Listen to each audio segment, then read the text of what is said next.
যোগ্য শিক্ষক হয়েও চাকরি যাবার ডিপ্রেশন, মানসিক চাপে শিক্ষকের মৃত্যুর অভিযোগে পথে নামলেন বিরোধী দলনেতা শুভেন্দু অধিকারী। পুলিশি অত্যাচারের অভিযোগে ডেবরা বাজার থেকে প্রতিবাদ মিছিল।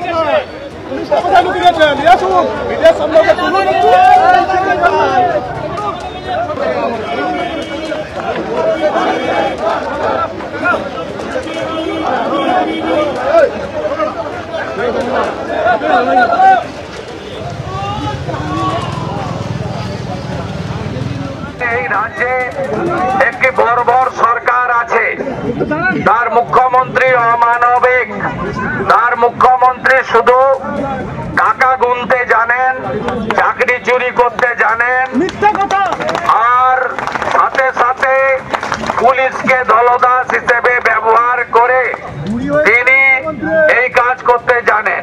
সঠিকভাবেই বলেছেন নিজ থেকে যে মিথ্যেবাদী মুখ্যমন্ত্রী।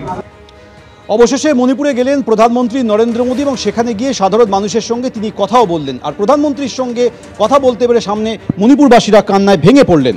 মণিপুরে যারা হিংসায় ক্ষতিগ্রস্ত হয়েছিলেন তাদের সঙ্গে আজ কথা বলেন প্রধানমন্ত্রী নরেন্দ্র মোদী। তিনি বলেন, নতুন আশার ভোর মণিপুরের দরজায় কড়া নাড়ছে। মণিপুরবাসী শান্তি ও উন্নয়নকে বেছে নিয়েছেন, মন্তব্য করেন প্রধানমন্ত্রী নরেন্দ্র মোদী। মিজোরামের রেল প্রকল্পের উদ্বোধনের পর মণিপুরের চূড়াচাঁদপুরও যান নরেন্দ্র মোদী। मणिपुर मां भारती के मुकुट पर सजा मुकुट रत्न है। मणिपुर में किसी भी तरह की हिंसा दुर्भाग्यपूर्ण है। ये हिंसा हमारे पूर्वजों और हमारी भावी पीढ़ी के साथ भी बहुत बड़ा अन्याय है। इसलिए हमें मणिपुर को लगातार शांति और विकास के रास्ते पर आगे लेके जाना है और मिलकर के जाना है। मणिपुर के विकास को भारत सरकार ने निरंतर प्राथमिकता दी है। इसी का परिणाम है कि मणिपुर की विकास दर लगातार बढ़ रही है। 2014 से पहले मणिपुर की विकास दर 1% से भी कम थी। রোম যখন পুড়ছিল, সম্রাট নিরো তখন বেহালা বাজাচ্ছিলেন। আর মণিপুর যখন জ্বলছিল, আমাদের নতুন নিরো তিনি আমেরিকা থেকে অস্ট্রেলিয়া, ইংল্যান্ড থেকে সুইজারল্যান্ড সব জায়গায় ঘুরতে ব্যস্ত ছিলেন, মণিপুরে যেতে পারেন। মণিপুরে যখন রাজ্যের মুখ্যমন্ত্রী, ডাবল ইঞ্জিনের মুখ্যমন্ত্রী, ডাবল ইঞ্জিনের একাধিক মন্ত্রী, তাদেরকে কার্যত পালিয়ে বেড়াতে হয়েছে। মণিপুর বার্তা দিয়েছে যে নেপাল হওয়ার আগে, বাংলাদেশ হওয়ার আগে গণতন্ত্র রেস্তোর করো, যদি রেস্তোর করতে না পারো তাহলে ঘাড় ধাক্কা খাওয়ার জন্য প্রস্তুত হও।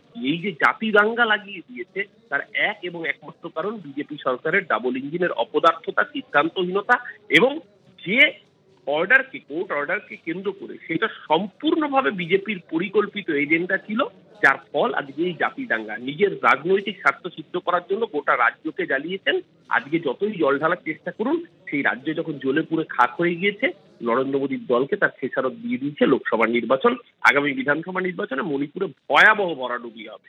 অতীতে যখন উত্তর পূর্বাঞ্চলের কোনো রাজ্য অশান্ত ছিল, অতীতে যখন মণিপুরে সংঘর্ষের ঘটনা ঘটেছিল, জাতি দাঙ্গা হয়েছিল, মণিপুরের বহিরাগতদের সঙ্গে যখন ওখানকার ভূমিপুত্রদের সংঘর্ষ হয়েছিল, তখন কত মানুষ মারা গিয়েছিল, কত অগ্নিসংযোগের ঘটনা ঘটেছিল, কত জীবন জীবিকা ধ্বংস হয়ে গিয়েছিল। অতীতের ইউপিএ বা কংগ্রেসের যারা নিজেরাই মহিমান্বিত করে ফেলছেন, তাদের সময় কি হয়েছিল আর আজ কি হয়েছে।